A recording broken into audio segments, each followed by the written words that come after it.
रात के 9:30 बज रहे थे। शहर की आखिरी सीमा पर खड़ी धूल से सनी एक बस रुक रुका कर आगे बढ़ रही थी। बाहर घनी धुंध ने पूरी दुनिया को अपनी बाहों में जकड़ लिया था। राहुल, जिसकी उम्र अभी मुश्किल से 22 से 23 साल रही होगी, बस की खिड़की से सट कर बैठा था। उसकी आंखों के नीचे पड़े काले घेरे उसकी रातों की नींद और भविष्य की चिंता की गवाही दे रहे थे। उसने अपना पुराना फोन निकाला, जिसकी स्क्रीन कई जगह से चटक चुकी थी। उसने अपने इकलौते दोस्त अमन को फोन लगाया। हो गया भाई, आज ज्वाइनिंग है। राहुल की आवाज में एक अजीब सा खालीपन था। अमन, जो शहर के दूसरे कोने में अपने प्रोजेक्ट में व्यस्त था, फौरन बोल पड़ा। अरे यार राहुल, तूने फिर वही किया ना? मैंने 1000 बार मना किया था कि उस राजस्थान रोड वाले इलाके में मत जाना। वहां की हवा में ही कुछ काला है। लोग कहते हैं वहां रातें कभी खत्म नहीं होती। राहुल ने एक ठंडी आह भरी। अमन, मेरी जगह खुद को रख कर देख। माँ के डायलिसिस के पैसे, कॉलेज की बकाया फीस और ऊपर से ये सड़ती हुई गरीबी। स्कॉलरशिप भी हाथ से निकल गई। मेरे पास पेट्रोल पंप की इस नौकरी के सिवा कोई चारा नहीं था। सुबह कॉलेज करूंगा, रात को यहाँ। शरीर टूटेगा, पर कम से कम माँ की दवाइयाँ तो आएंगी। कौन सा पंप है ये? अमन ने पूछा। वही जो पुराने राजस्थान हाईवे की चढ़ाई खत्म होते ही आता है, भास्कर सर्विस स्टेशन। अमन की तरफ सन्नाटा छा गया। फिर एक धीमी, डरी हुई आवाज आई। राहुल, वो जगह शापित है। 1998 में वहां जो हुआ था, उसके बाद से कोई वहां टिकता नहीं। देख भाई, अगर कुछ भी अजीब लगे तो फौरन भाग जाना। मैं पूरी रात जाग रहा हूं, मुझे कॉल करना। बस रुकी। कंडक्टर ने चिल्लाकर कहा, उतरो भाई, आखिरी सवारी।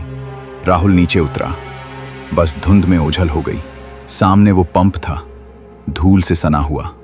पुरानी नियॉन लाइट्स जो किर किर की आवाज के साथ जल बुझ रही थी। राहुल ने पंप के कैबिन का भारी लोहा वाला दरवाजा खोला। अंदर एक पुरानी मेज थी और एक जंग लगा पंखा जो बहुत धीरे घूम रहा था। मेज पर एक फोन रखा था जो अचानक बज उठा। पहुंच गए पुत्र?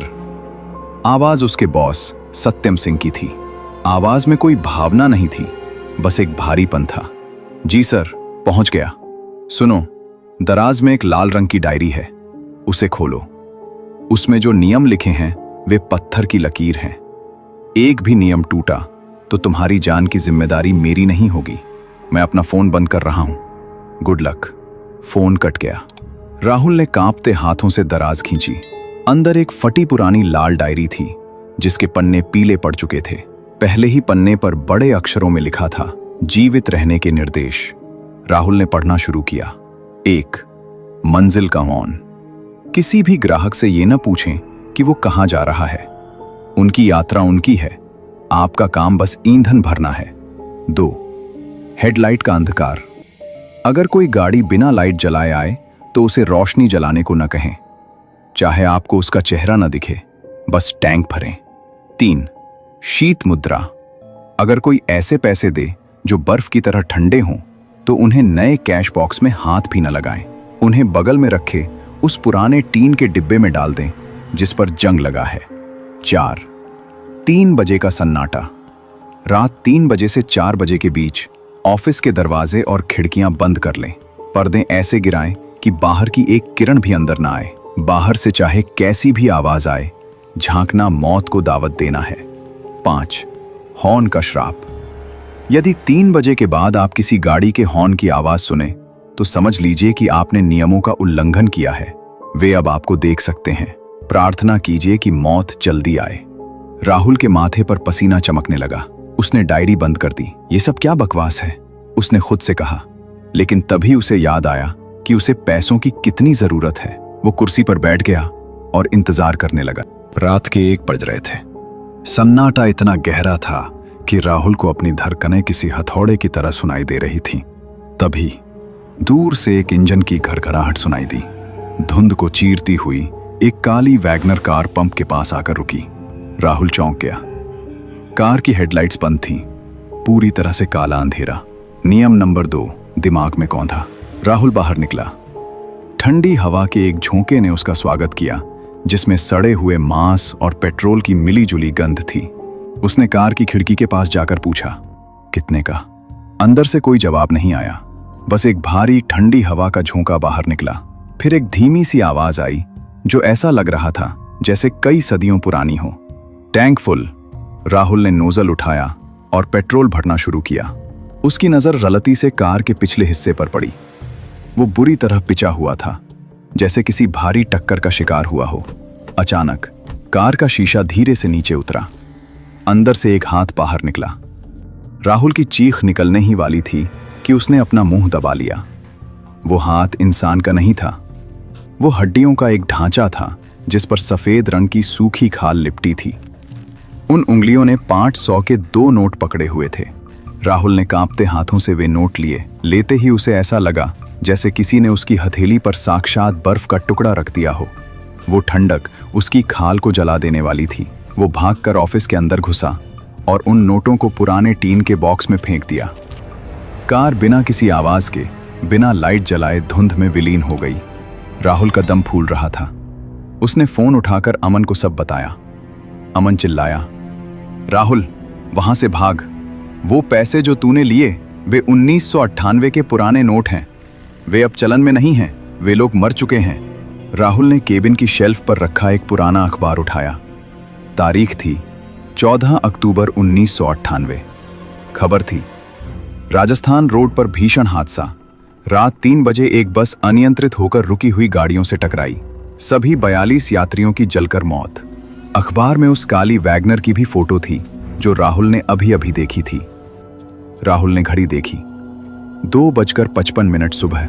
उसने जल्दी जल्दी दरवाजे के लॉक चढ़ाए, खिड़कियों के भारी पर्दे नीचे गिरा दिए। वो एक कोने में दुबक कर बैठ गया। केबिन की लाइट अचानक दब दब करने लगी। चटाक की आवाज के साथ बल्ब फूट गया। अब वहां सिर्फ अंधेरा था। बाहर से अचानक आवाजें आने लगी। ऐसा लग रहा था जैसे दर्जनों गाड़ियां एक साथ पंप पर आ गई हों। लोगों के हंसने, बात करने और चीखने की आवाजें। लेकिन उन आवाजों में एक अजीब सा गूंजने वाला स्वर था। राहुल का डर उसके संयम पर भारी पड़ने लगा। क्या सच में बाहर कोई है? उसने सोचा, शायद ये सब मेरा वहम है। शायद बॉस मुझे डरा रहे हैं। उसने धीरे से खिड़की के पर्दे को 1 इंच हटाया। जैसे ही उसने बाहर देखा, उसका खून जम गया। बाहर पंप की लाइटें अब नीली हरी रोशनी दे रही थीं। वहां कोई गाड़ियां नहीं थीं, बल्कि गाड़ियों के जले हुए ढांचे हवा में तैर रहे थे। और उन ढांचों के चारों ओर काली धुंधली आकृतियां खड़ी थीं। उनकी कोई सूरत नहीं थी, बस चेहरों की जगह खाली गड्ढे थे जहां से लाल रोशनी निकल रही थी। तभी वही काली वैगनर फिर से आई। उसने एक लंबा डरावना हॉर्न बजाया। हॉर्न की आवाज ने ऑफिस के शीशों को कपा दिया।